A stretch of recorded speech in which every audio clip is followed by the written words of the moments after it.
महाराष्ट्र में सीटों को लेकर बीजेपी और शिवसेना में तलवारें खिंच गई हैं। शिवसेना 150 सीटों की मांग पर अड़ी हुई है, बीजेपी इसके लिए तैयार नहीं है। पार्टी ने बकायदा अपनी लिस्ट थमा दी है। गेंद अब शिवसेना के पाले में।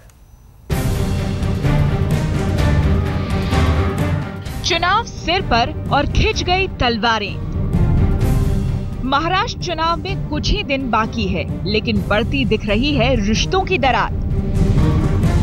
महाराष्ट्र में 15 अक्टूबर को वोट डाले जाएंगे, लेकिन शिवसेना बीजेपी का सीटों का मसला सुलझने का नाम नहीं ले रहा।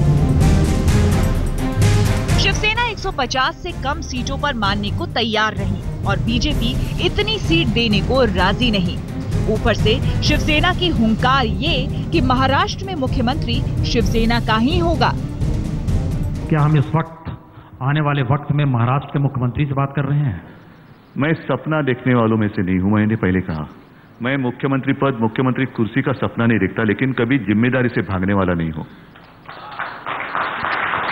सारे लोगों ने यह सोचा था कि ये इतनी बड़ी पार्टी शिवसेना का क्या होगा, मैंने जिम्मेदारी ले मेरे कंधों पर, तो जिम्मेदारी से भागूंगा नहीं। मैं बाला साहब का बेटा हूं। शिवसेना अध्यक्ष उद्धव ठाकरे के इस हुंकार के बाद बीजेपी की भौहें तन गई हैं।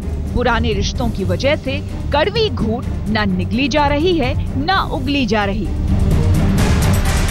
रिश्तों में बढ़ते तनाव के बीच बीजेपी ने बीच का यही रास्ता निकाला कि अपनी सीटें तय कर शिवसेना को लिस्ट भेज दी और कहा कि शिवसेना जल्द से जल्द अपनी राय बता दे।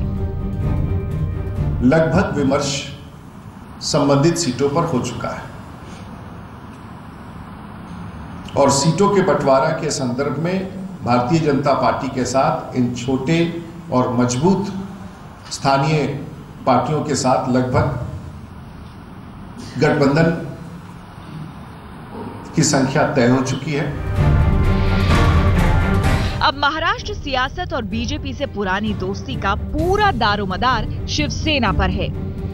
सवाल ये है कि अगर बीजेपी की शर्तें शिवसेना मानने को तैयार नहीं होगी तो क्या होगा? सालों का रिश्ता चुनाव से ठीक पहले महाराष्ट्र की सियासत को किस ओर लेकर जाएगा?